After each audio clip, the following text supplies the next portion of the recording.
Selamat datang di channel ini. Di sini, kami menyajikan kisah-kisah perselingkuhan yang bukan hanya cerita, tapi potret nyata kehidupan. Dan menceritakan tentang cinta yang dikhianati, janji yang dilanggar, dan hati yang patah.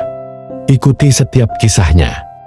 Dan temukan arti di balik setiap pengkhianatan. Selamat menonton.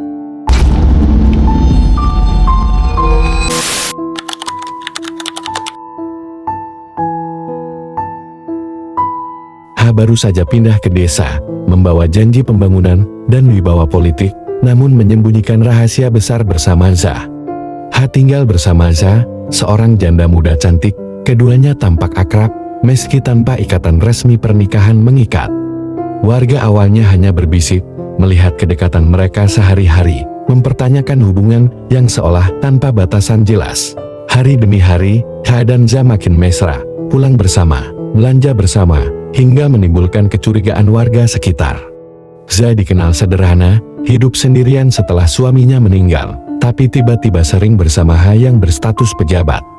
Mobil mewah milik sering terlihat parkir di depan rumah Za, menambah sorotan dan kecemburuan warga desa.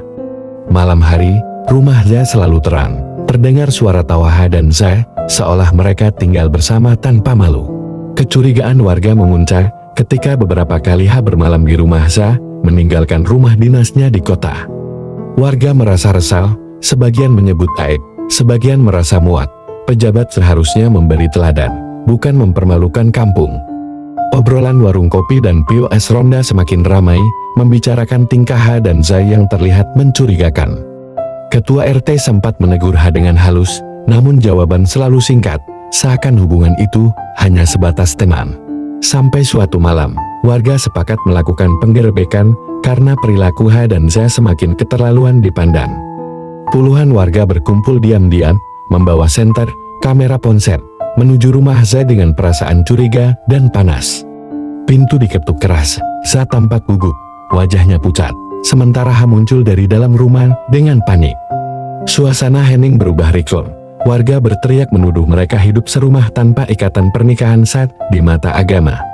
Mencoba membela diri, tapi bukti keberadaannya di rumah Za malam itu tidak bisa terbantahkan sama sekali.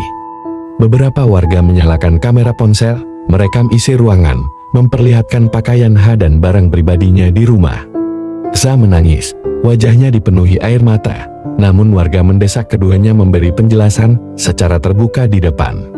Ketua RT maju, dengan suara tegas menanyakan status hubungan mereka, menuntut kejujuran di hadapan semua warga. Terdiam cukup lama, lalu akhirnya mengakui bahwa ia tinggal di rumah Za, tanpa status pernikahan sah. Warga semakin marah, berteriak-teriak, menuduhnya pejabat memalukan, karena seharusnya menjadi teladan, bukan penghancur moral masyarakat.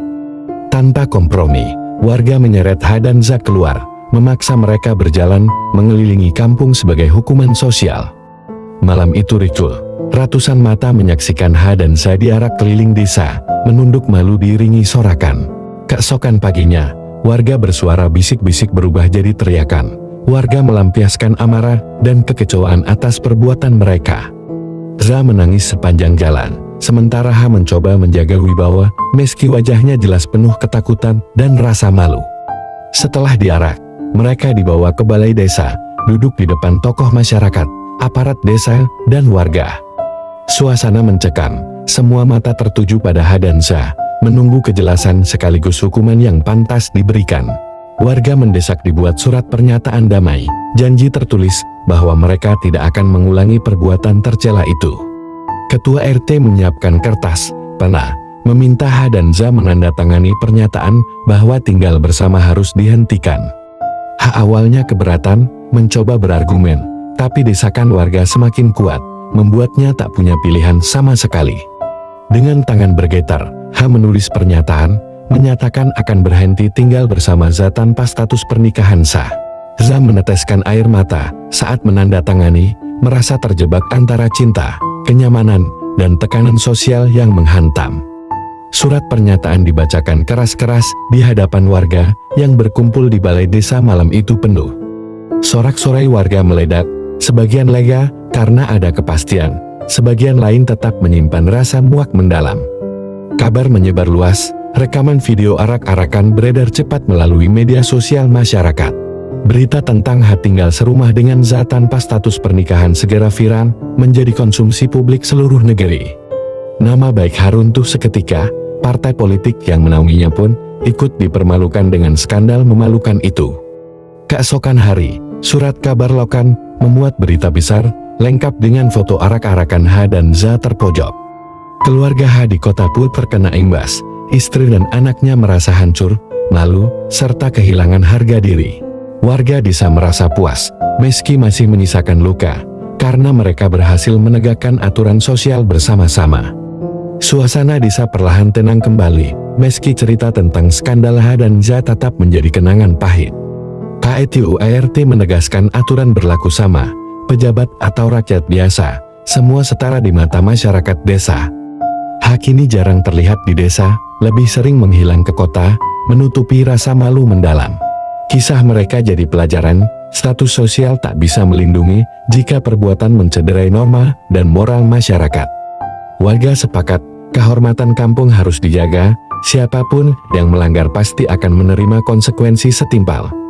Meski surat pernyataan damai sudah ditandatangani, luka yang ditinggalkan tetap membekas di hati semua pihak. Kehidupan berjalan, tapi setiap kali ada cerita pejabat, warga selalu mengingat skandal memalukan H dan Z.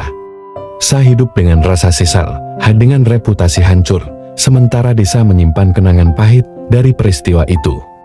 Cerita berakhir dengan pelajaran jelas, kekuasaan tidak memberi kebebasan, norma sosial selalu menuntut kebenaran dan keadilan.